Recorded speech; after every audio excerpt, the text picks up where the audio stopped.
You don't gotta be this way. We don't. Okay. We can't help Wait. I'll turn it down. Okay. All right. All right. Let's get into it. Welcome to the No Bullshit Branding Workshop. I'm Jaslane. I'm Danica. You guys can call me G though, because everybody does.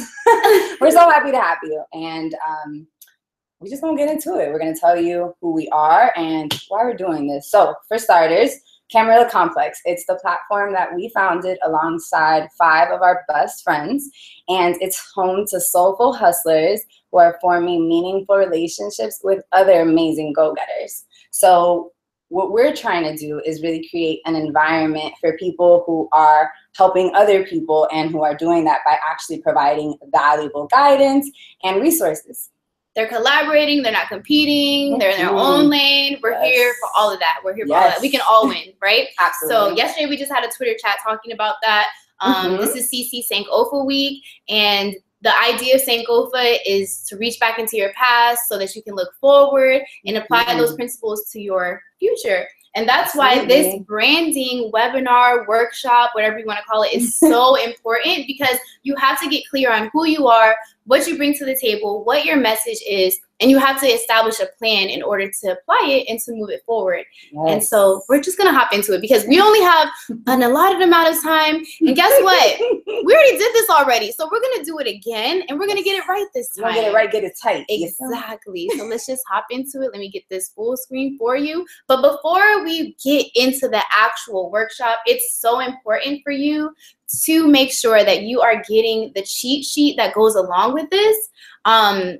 The cheat sheet is going to help you as we go along. It's going to make sure that you are thinking about, you'll be able to take down notes about what we're talking about so that you can get clear on your vision, on your purpose, on your intent, and you can apply that to your brand and to your business. So I'm going to let G take the lead. It's a Camarilla production, okay? Yes. All right. So to Danica's point, the reason why we included this quote is because in the spirit of Sankofa, in the spirit of getting back to the basics and honestly trimming the fat, cutting the shit, we really want to talk about the things that you guys need to have and maybe the things that you might have been told that you need that you could really do without, but we want to get you back to the basics. And we want to be able to walk you through some of the ways that you can boost your brand recognition. And like Nika said, if you haven't already done so, make sure that you're downloading the PDF so you can follow along.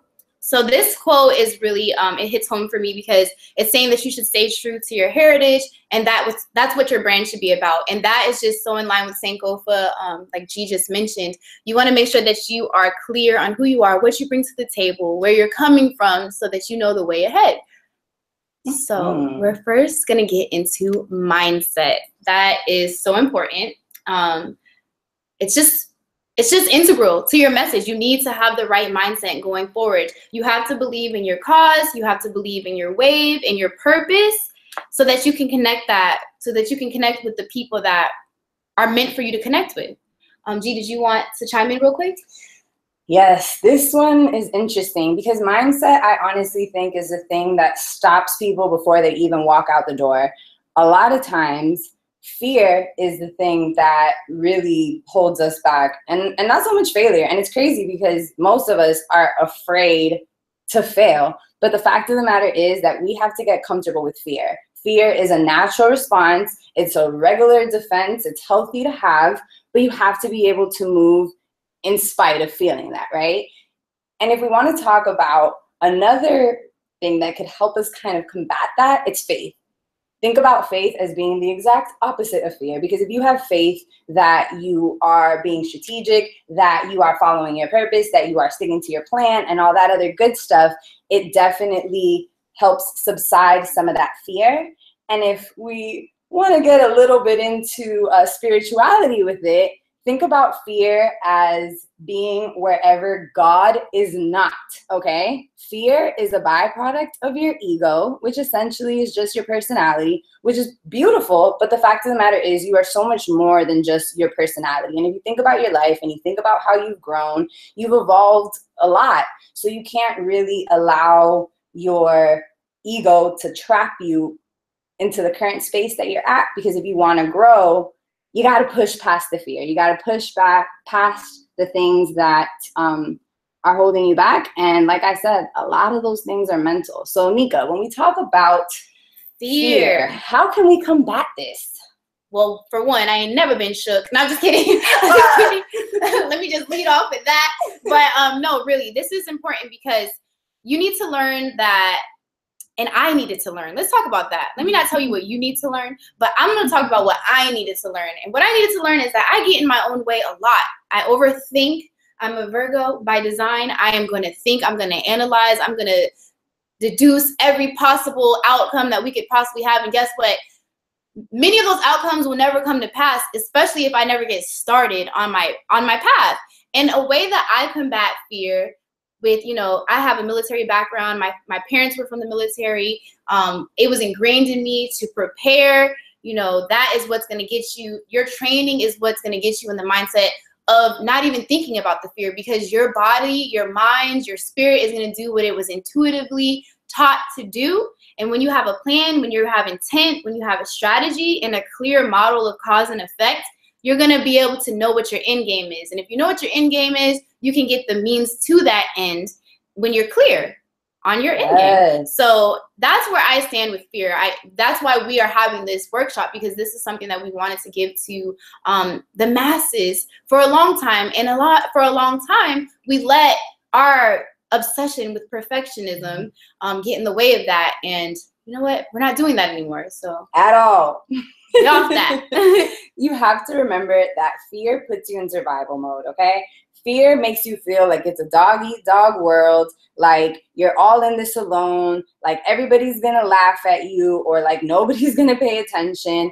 It really puts you in this frame of mind where you're isolated, and then it stops you from really being able to collaborate and connect with the people that can actually help you get closer to your goal. So to that end, and when we talk about perfectionism and being overthinkers and all that kind of good stuff, Danica and I have devised a way to kind of keep our head in the game. Yes, and encourage us to make mistakes. Because guess what? You're going to. So if you're going to make mistakes, you might as well just welcome them, just embrace the suck, so to speak. It's not going to feel great at first, but if you take that and you turn that into something actionable, guess you're going to be lit regardless. You're going to be lit. And I think that, you know, I really like to bring up the Man in the Arena speech from Theodore Roosevelt. We get so caught up in what people are going to say about us and what they're going to think, and they're going to point and they're going to laugh. But guess what? Those people are on the sidelines doing nothing about their vision and about their purpose. So you should just focus on yours, because you can be a testament to what it looks like to come from a place of abundance, to come from a place of, you know, confidence, to come from a place of faith. And that can encourage those around you. It doesn't even have to be an elitist sort of approach, like, oh, look at me doing my thing and you're just off on the ends. No, you can inspire that in other people. And that's where the real wins are, as far as I see. If I can impact somebody, if I can do something and that's going to give permission to the next person to do what they set out to do, then I won. That's a win for me. G and I both read this book, or we listened to this book called The Subtle Art of Not Giving a Fuck by Mark Manson. And Audible, so lit. Like, I can be washing the dishes, listening to this book, getting my gems, getting my shine on, getting productive. Love it. And that book was life altering for me. Same here. So I'll let G talk about her experience with the book. Yes. So Danica said a dirty word. Perfectionism. And I think that that's definitely something that hold even the best of us back, because we never think that we're quite ready. And then we always keep setting up these eventuals that'll happen. Like, eventually I will be fit enough to get in front of a camera. Eventually, when I have a supportive family and I have a husband, then I'm going to have time to really pursue my dreams.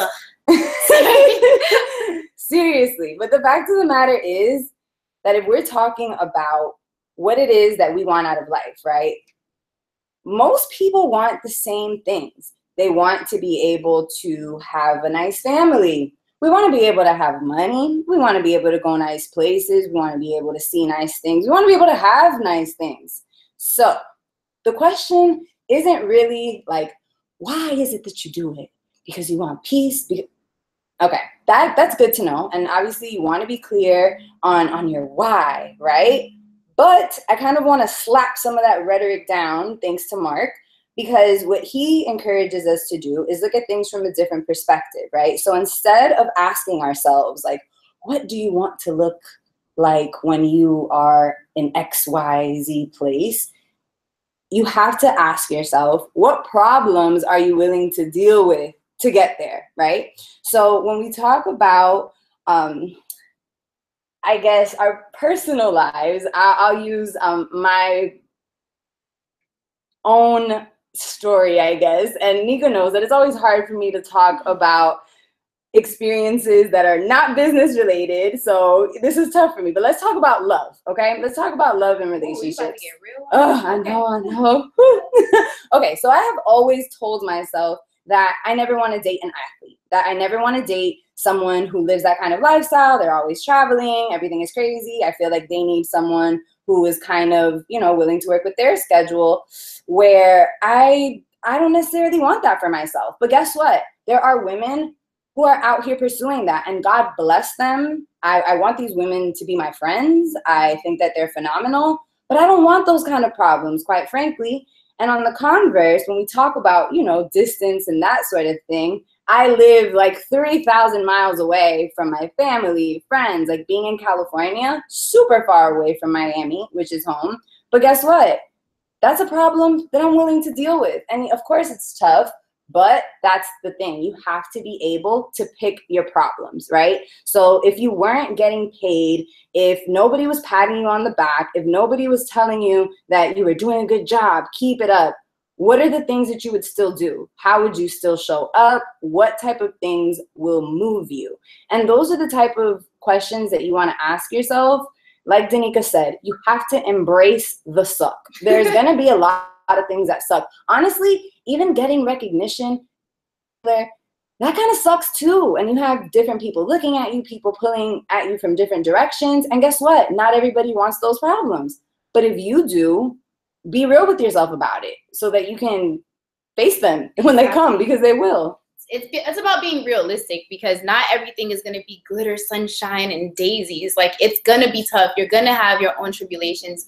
Money isn't going to solve it. The recognition isn't going to solve it. The content isn't going to solve it. You just have to be solid. Honestly, You got to be solid. You got to be clear. And if you are solid and clear, then all the other residual stuff that comes with that is minuscule. If that's really your purpose. So that's where you'll know, like, if you let yourself talk yourself out of something because, oh my God, 3,000 miles away from home, I can't be a communications director or whatever it is your dream is, then that's probably not your dream. If you're going to let 3,000 miles get in the way of that, then okay, you might need to get back to the drawing board. And that's what this presentation is all about. We're trying to get you in front of that drawing board to ask yourself those tough questions to get clear on it all.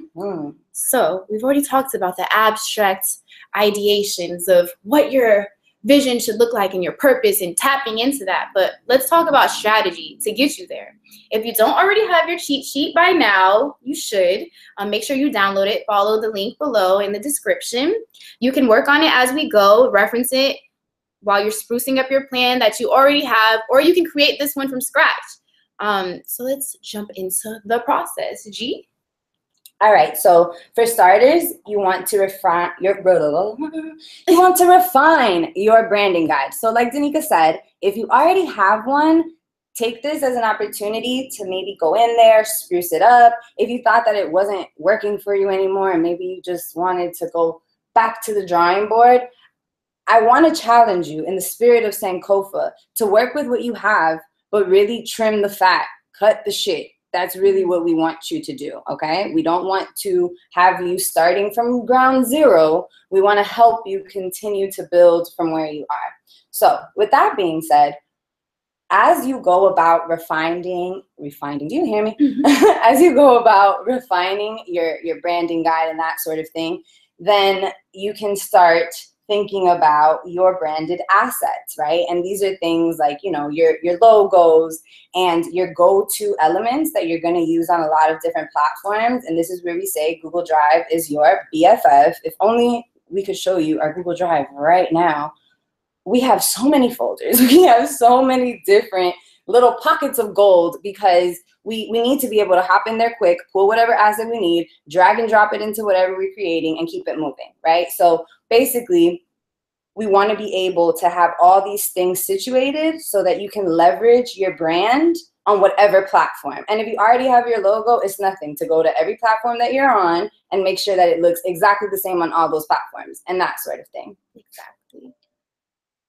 So that takes us into our core values, or your core values for your brand. On this part of your PDF fillable guide, I don't know if you printed it or if you have it digitally, but you definitely want to follow along here, because this is where you're going to insert your beliefs, make sure that they're aligned with your purpose, speak to your audience, but the important part here is in their words. And I'll let G elaborate on this, because I think this is her like passion pet right here. Like, she really is passionate about these words, right? So go ahead, take it away. Okay, so the reason why to your audience and in their words is bolded is because that is so important. And I think that that's where a lot of us kind of miss the mark, because if you have a purpose, passion, business, wherever it is that you are in terms of your idea, right? The fact of the matter is that's coming from within, and whether that's going to change as you change and you evolve, that will be seen. But as it relates to you communicating that to your audience, you have to make sure that you're using their words and you're communicating to them in a way that they understand. So even if your brand grows, they feel like they're growing with you. Exactly. That's so key, because I think that, and I guess that speaks to our IG and how much I hated the fact that you left all of our original imagery from 2013 when we first launched Camarilla.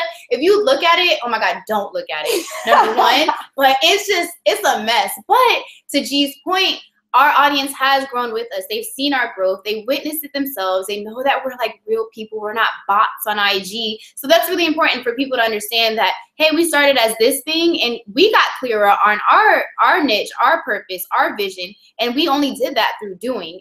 And so that's, speaking of audience and what they know about us, we're going to talk about our audience so that we can inspire you to think about yours. So our audience, we say, are creatives budding in business from 17 to 37 years old. And that's a wide range, of course. But we think of it as entrepreneurs are getting younger every day. Every day they're getting younger. And I think that it's important that we speak to those entrepreneurs and we show them the way, and we tap into the people that are free spirits like us. They're thought leaders, they're overachievers, they have a big ego, a big heart, and most importantly, my favorite part, they're proud black sheep. They're afraid to say the things, they're not afraid to say the things that everyone else is afraid to say. They're not afraid to take a stance when it's not a popular stance to take. They're gonna stand in their truth, and they don't give a shit what anybody thinks. And I rock with those people the most, and hopefully you're those type of people.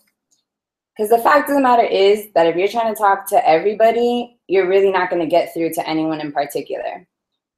I want you guys to know that you guys, these little bullets that you're seeing here, yes, you're getting a sneak peek, but we've come a long way. We've had things on here like hood rich, okay? I want you to know that you can get that specific, so to speak. You can exclude people, right? And mind you, the fact of the matter is that all of this is going to help you, because even if you don't think that someone might describe themselves as hood rich, for example, if you hear me at my 9 to 5 on a conference call, you might not understand that I love drop top guap. You might not get that. But guess what? If you are dropping terminology in your emails that speaks to music that I like, I'm in love. And now I'm like, oh my God, how does this person know? Like, are they my friend already? Like, do I love them? I think. So that's the type of effect that you want to have on people. And to get into that a little bit further, once you've already had an opportunity to kind of just brainstorm some bullets, what do those people look like? You know, is it men, women? What do they like to do? Where do they like to go? That sort of thing. You want to narrow it down to one person, okay?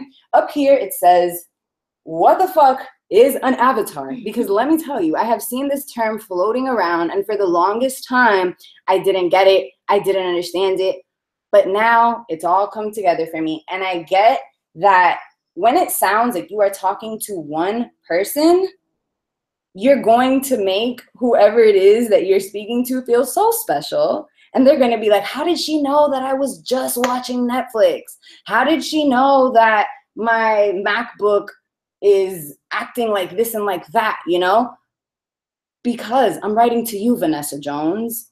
Yes. And that's really as specific as you want to be. So mind you, if you already kind of have a general idea of what your target audience is like, let's say you're talking to millennials, let's say you're talking to people who are looking for a better job in corporate America, or whatever that case is, get more specific. What does John Smith look like? What does he do? Where does he go? Literally write a little story about John Smith, so that every time you send an email, you send it to him. And if it's, you know, John Smith is a guy that thinks girls have cooties, make sure that in the emails you remind him that you also think girls have cooties, okay? Exactly. No, honestly, I think that we talked about Beyonce and SZA and how vulnerable they can be with their music. You should be just as vulnerable with your content, just as honest. And that is going to shine through. If you're hiding behind a, you know, fake persona and you're not being authentic, you're not showing up you're not showing up real, people are going to sense that and they're not going to rock with you too much. And that's why we are specific. We are dedicated to making sure that our voice and our brand is authentic. We're going to come on here, we're going to start this workshop webinar off with Gucci, because guess what?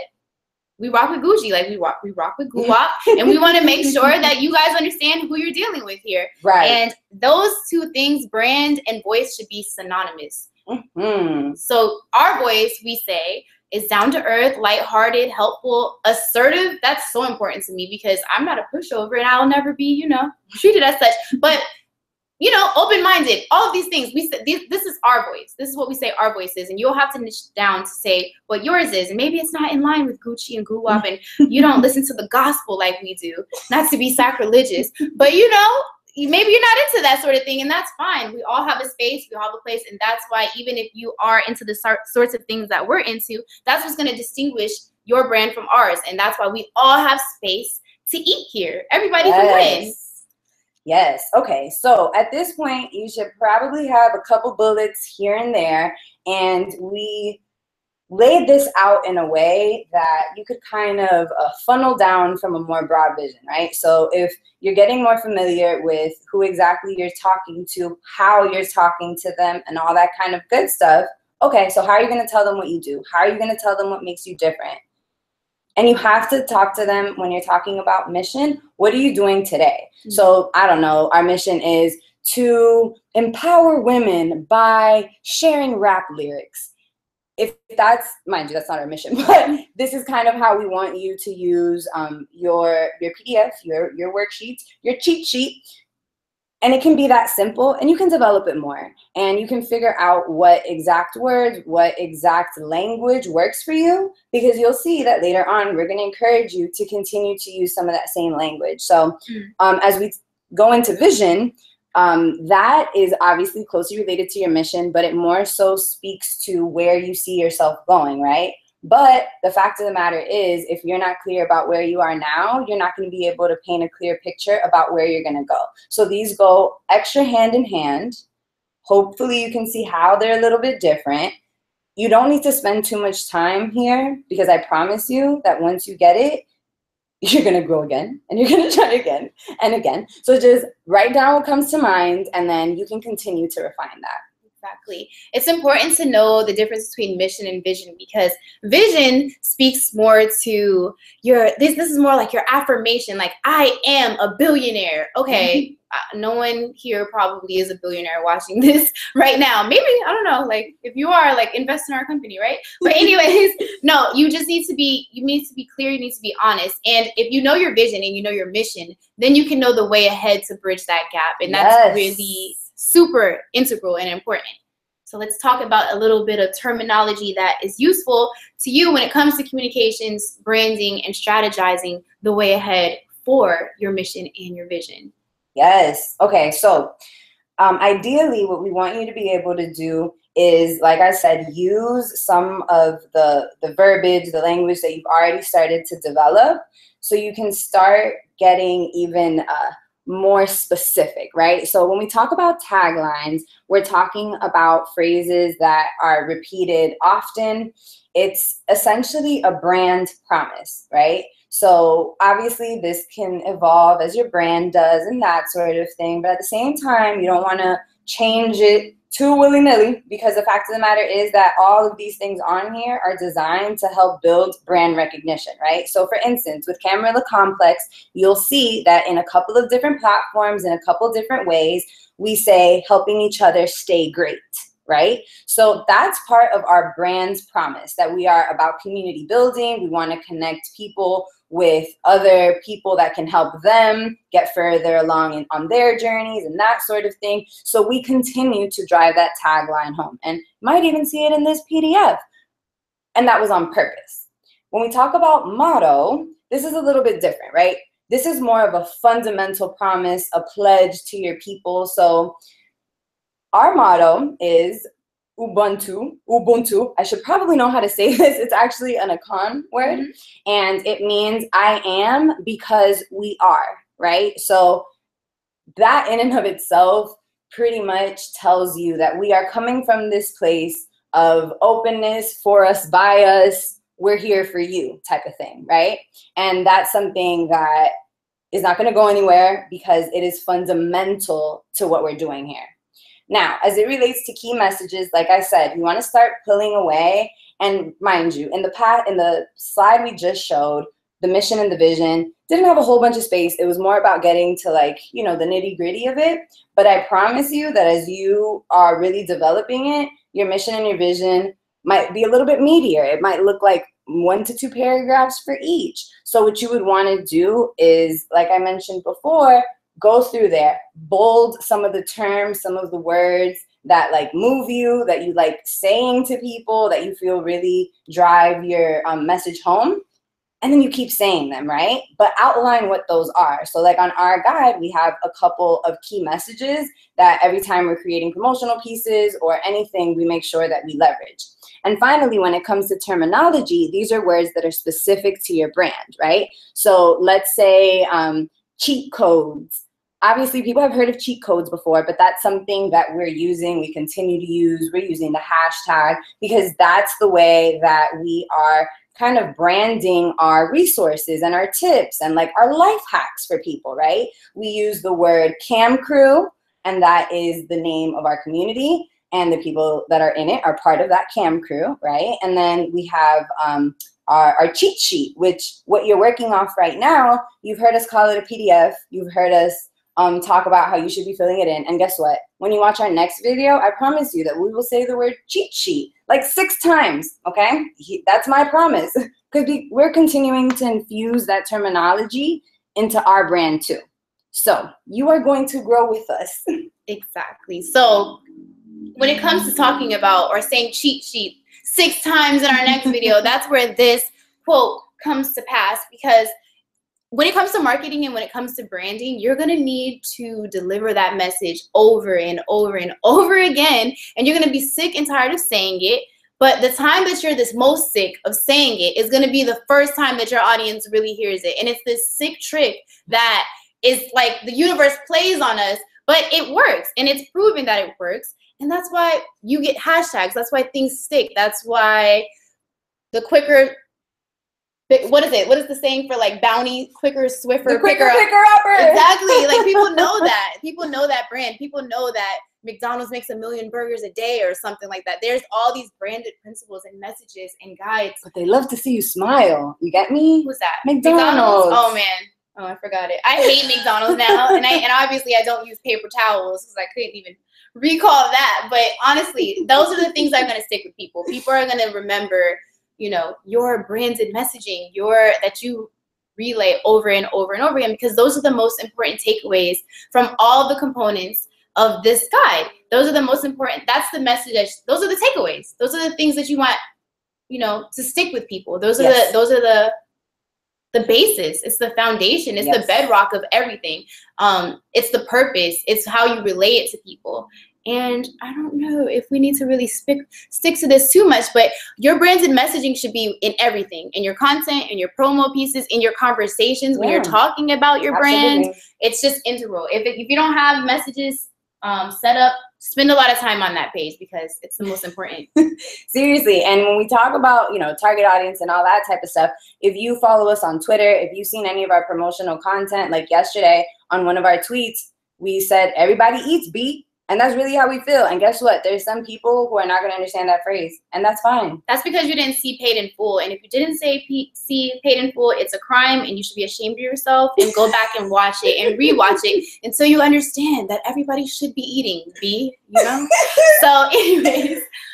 So to that end, I'm going to kind of culminate this part of our workshop by bringing us to this age-old question. That is great, and it sucks so much every time, you know, you're talking to someone about what you're doing, what you're passionate about, or maybe a friend hits you up and says, hey, I saw you're working on yada yada. What is blank? Always be ready to answer that question, okay?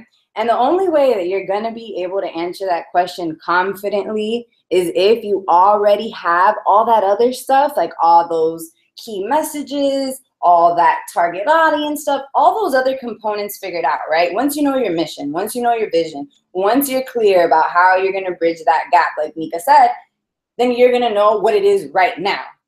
And you're also going to be able to speak to,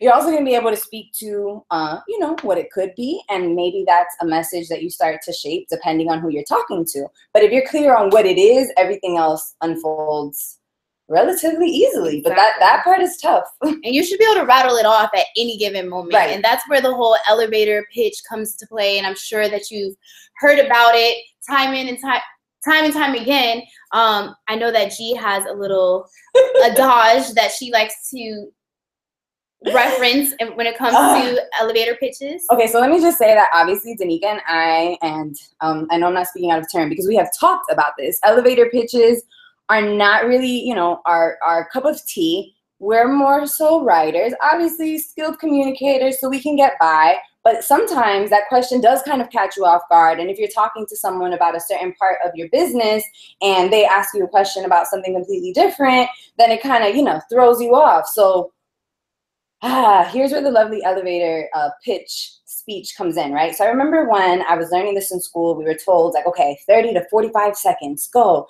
And like we had to practice it and all this type of stuff, come up with like fictional things, yada yada. But nobody made like the visual clear for me, right? So what I finally had to do was make myself feel it in my bones. Like, how is this gonna move me? So I imagine that I'm staying at a hotel, right? I jump on an elevator from the 14th floor. Guess who's on that elevator? Oprah. My dog. Oprah is on that elevator, okay? Oprah has her own channel. Oprah has a lot of things going on. I need to get in where I fit in. So I'm going to need to use the time before I get to the ground floor of the hotel to tell Oprah why me and her should be BFF, why we should work together, or at least why maybe she should check out the website. Or why she should put me on to one of Stedman's friends so that I could have me a sugar daddy and I could be a sugar baby. Listen, right? I'm just trying to breathe the same air as Oprah, so when I see her, I'm going to be ready. Do you hear me? I'm ready. Let's link. Her and Marie Forleo. Let's link. Oh, I love her. Exactly. We need to get together on some, you know. Yeah, I can sit at the table with the best of them. So we're going to move on to talking about how great projects start with careful planning. We already talked about that. Everything's strategic, like my dogs. Like everything is strategic. My friend, Pat, he has his own business, and that is his tagline. That's his tagline. Everything is strategic. Everything has to be purposeful. Even the nitty-gritty details, the images you use, the fonts you use, the colors you use, the branding, aesthetics that you use, that should all be purposeful. It should all be with intent. And this is a VIP behind the velvet rope access to one of our branded initiatives, a mood board that we have on our style guide that's on our Google Drive. And G created this mood board. I don't know if you want to speak to it or the purpose behind it. Listen, guys, if any of these images belong to you, so sorry. But basically, this is kind of a internal guide to help us internally, quite frankly, so that we can all be on the same page, right? Because sometimes we'll say things out loud and it sounds like everybody, you know, fucks with the vision and is trying to build, but sometimes we need to actually visually show people what we're going for, right? So now me and Nika know that if we are able to share an image that has like that sort of light fixture, or if we're able to incorporate geometric elements, or when in doubt, we go black and white, this helps us so that every single time we need to create a new visual piece, we don't have to start, you know, from ground zero. And we'll get into how we break this down a little bit more. But eventually, and what you want to be able to do is have these same elements on all your platforms. Perfect. So let's talk about typography. We said we're not judgmental, but I'm going to tell you, if you're using Papyrus, Comic Sans, I'm judging you, all right? Like, get more sophisticated with your font game. Go to defont.com, my fonts, something. But what you should be keeping in mind, all right, on a serious note, like, let me stop judging you. But on a serious note, what you should be keeping in mind is don't do too much. Right. Don't distract or detract from the message. And you want it to be as clear as possible. If you have branded concepts, you're not going to detract from the message. You're not going to have your audience take a second to say, wait a minute, who did this? Where is this coming from? When they see your brand, when they see your branded graphics, they should be able to identify immediately. This is Camarilla Complex. This is the Heal Yourself Virtual Wellness Summit. I'll let G talk a little bit about that, but you shouldn't have too many fonts doing too many things. If you have a serif font, you should have one serif font and one sans serif font. You shouldn't have 3 serif fonts clashing with each other. And if you don't know what serif means, that means think of a foot, like Courier New or like Times New Roman. Those are serif fonts. If you think of sans serif, that means without a foot. And that's something like Bebas or Railway here. It doesn't have a foot on it. But where it says defont, no, those don't have foots either. So if you need more in-depth about that, email me. We hate serif, just so you're just kidding. I'm just kidding. I know. I always try and push, you know, my ways on others. And this is a great place to bring that up, because when we talk about typography, as much as me and Nika agree about so many things usually, this is a place where me and her still have those moments where we're like, hey, how's this? How's that? And mind you, what you're looking at right now, like Nika said, like she mentioned, this is actually part of the guide that we're using for the Heal Yourself Wellness Summit. And July, be there, 2017 is lit with Mahyazine, all the big hitters, all the major hitters, all the heavy hitters. Another word with hitters, all of those. Exactly. Okay, so we say that to say that not only are me and Nika working on this initiative, and are we, you know, looping in Camarilla Complex, but we're also working with one of our other friends who has an amazing brand, Erica. She has a brand, Mahyazine. So mind you, when you're working with other people, when you start to collaborate and those sort of things, this becomes so important, because you have to be able to streamline your assets, right? You have to all be on the same page about what's happening. And the reason why I mentioned the tidbit about typography and me and Nika, on our guide for Camarilla Complex, our logo, we have kerning, okay? Kerning, spacing, like we've detailed how closely no. Gigi detailed how close each letter needs to be from the other letter, because she is anal retentive and she's crazy. So I just more go with the flow, and like, does it look good? Yes. Listen, okay. we all have our things, and yeah, for me, fonts, typography is definitely one of those things. So I appreciate that Nika humors me here, but I really want to drive the point home that you just want to be consistent. Whatever it is you do, if your words are super spaced out, super together, big, little, small, consistent.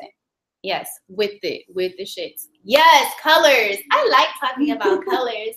Okay, let's talk about colors. All right, let's talk about lessons learned. All right, let's talk about that. Look, this has been a learning process. We already talked about perfectionism and all of that.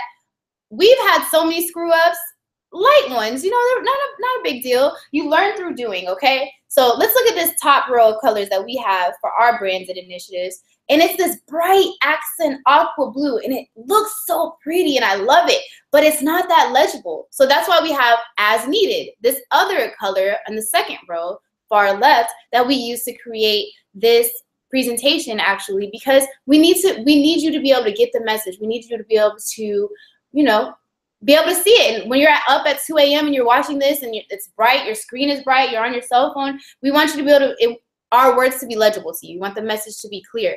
The overlay accent color is dope for like geometric design and like, you know, accent colors, but that's the basis of what we use it for. And we have an opportunity to rebrand this, but you know what? We need to stick to what we know and establish that brand. We need to keep riding this wave instead of trying to reinvent the wheel at every turn. Really quickly, I don't want to spend too much time on colors, but everything should be with intent. Everything should be purposeful. And you need to make sure that you do actually fill out the hex code, the RGB, the CMYK, because those are all important. And I'll explain to you why. When it comes to your website and your coding, your CSS, and all of that, you need to know your hex code, because that is going to go into your CSS. That's going to go into your coding. You need to know what the hex code associated with the color that you love is.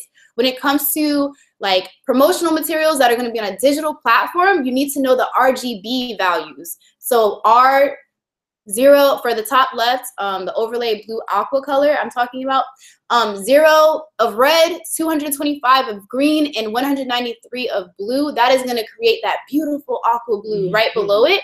And when you come down to print products, you need to know your CMYK values, because when it comes to printing on a Xerox copier or a high industry printing machine, you need to know the CMYK, because that's the toner that is used to create, that's mixed together to create that beautiful aqua. So cyan, magenta, yellow, and I think the K is for black. And all of those percentages mixed together to create the colors that you see here. And it's important. It's all purposeful. You have to know all that information in order to have, you know, purpose and have an idea of what colors you need to be using. And a good resource for you to use is color.adobe.com.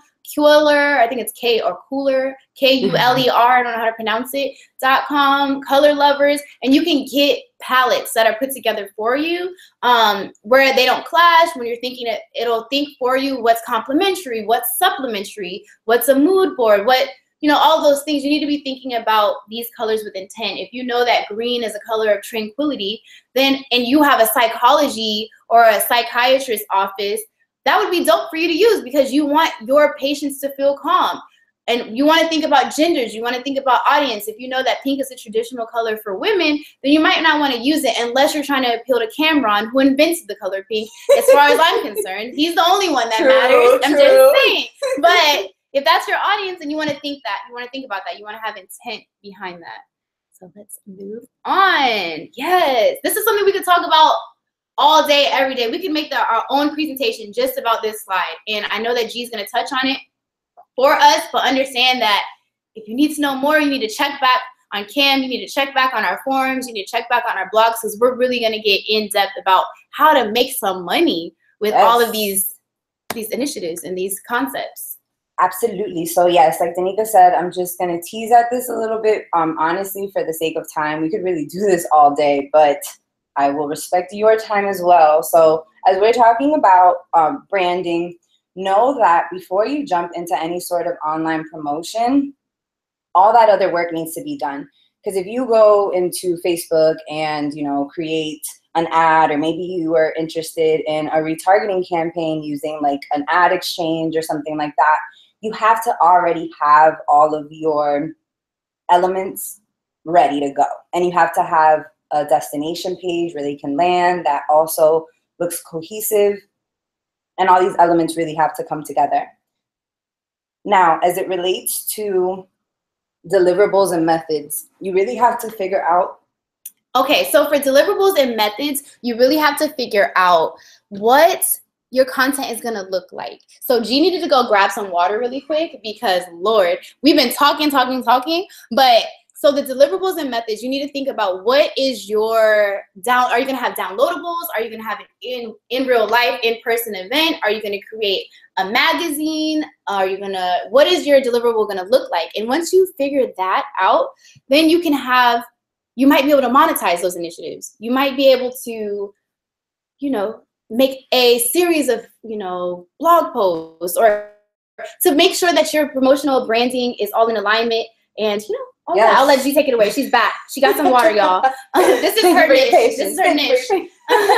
So yes, as we were saying, when it comes to, as it relates to deliverables, monetization, promotional branding, all of these things kind of work together, because the fact of the matter is you really shouldn't be creating content just to create content.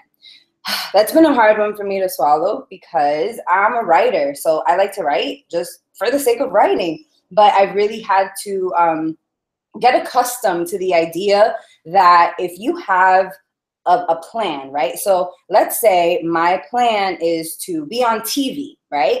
That means that one of the methods that I need to start exploring is video. And maybe that's not something that I'm going to be able to, you know, monetize right now, and that's fine. But there's a reason why I'm doing that, right? So whether the reason be money or because it's something that's going to help you attain a different goal, you have to be purposeful, right? Because honestly, if you don't have that reason, you're going to get discouraged. You're going to be like, why am I doing this? You're going to wake up one Saturday and decide that you'd rather just chill. And then the next weekend and the next weekend, and before you know it, there goes your idea, there goes your passion, there goes your dream. So I say this to say that you have to be able to think about this so you can phase it out, right? You can plan it out in phases. If you want to be on camera, if you want to be on TV, you might want to get into creating YouTube videos, right? Maybe you don't want to waste time on, I don't know, having a blog, but maybe before you do that, you want to get into podcasting, maybe while you get your equipment or whatever it is that you need. So if you see that someone is creating videos, you don't freak out because you already know that at this point you're on your podcast game, right? So this all kind of helps you be strategic and really make sure that all of that work that you put into your branding is gonna be purposeful, because it's gonna help you get to where you're going. You'll be able to see the value in what you're doing. Yes. And it won't be, oh, I'm not making any money. Like, we are doing this for you free right now. Does that mean we'll always do this for free? Definitely not.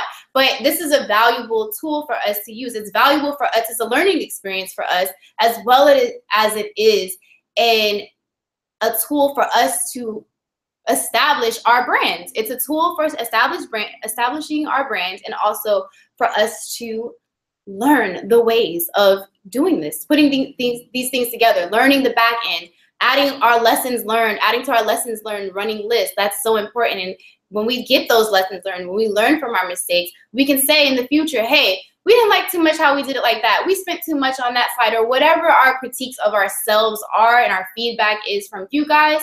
That'll all be important in the future when it is time to monetize on courses, or when it is time to monetize on books, or whatever we're doing, merchandise, affiliate links, all of that. So collabs, all of that. So it's all purposeful, and it should always be.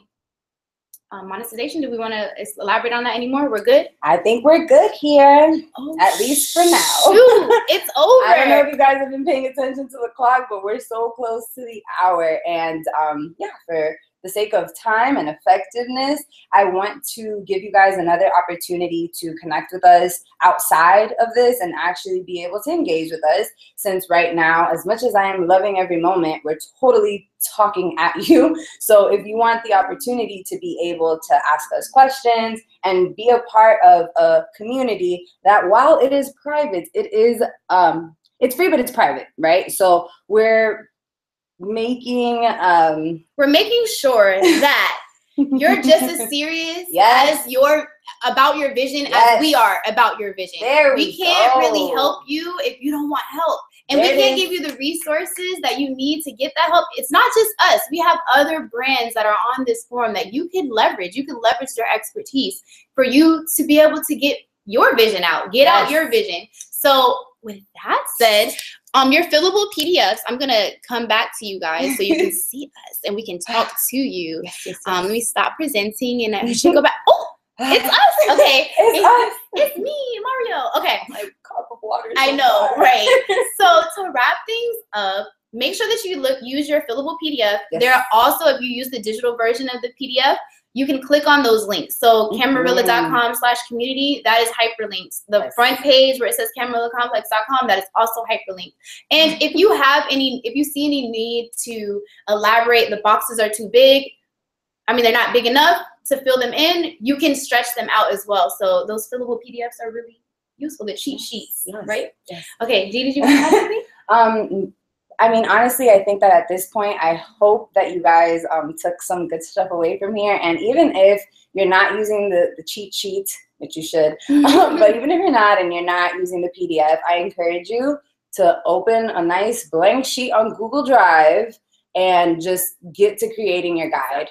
You can kind of have it side by side and see how you want to develop it. But the fact of the matter is that getting that guide, having all that information that we just went through on one page, and then working on your assets. So going into your Google Drive, dropping your images into your logo file, dropping images into whatever other place it is that you might, if you're using shapes, have all that ready. Have it all ready. And yeah, if you have any questions or if there's any way that we can help, we totally want to connect with you. So please find us on social media. We'll put our links at the bottom. I was going to spell my name out for you right now, but I won't. I won't do it to you. Time and a place. Time and a place. Yes. So I think we're good. How are you feeling? I'm feeling great. And if you're feeling great, you should check out our live Q&A that's happening Saturday, right? Yes. With @DesiDoesIt and Fit with Fran. We're going to be talking about wellness and fitness and nutrition and holistic lifestyle, clean eating, all of that. God knows I need it. Exactly. Same. Tomorrow we're releasing a podcast, and Friday we are releasing a blog post, and we'll be challenging you. Yes, bring out Sankofa. We'll be challenging you to reach back into your past, and if you do so, and you use our hashtag #CC you could win this straight from Ghana. It's hand carved with Akan principles. The Akan tribe was a tribe in Ghana and in Africa. If you know anything about the African diaspora, then you might know about the Akan. You've been influenced by that culture. And they were like the most lit tribe that fought against the oppressors, that made a way out of no way, and they use things like the Sankofa principle to inspire people to keep fighting. And yeah, it's really inspiring to me. I don't know if you guys read it on my face, but I don't want to give it away because I love it so much. But another one. Yeah, abundance. That's what it's all about. My shirt's falling apart, so I think we're gonna leave you guys now. Yeah, like I think that this is a good time to check out. Thank you so much for joining. Thank you. Bye, guys.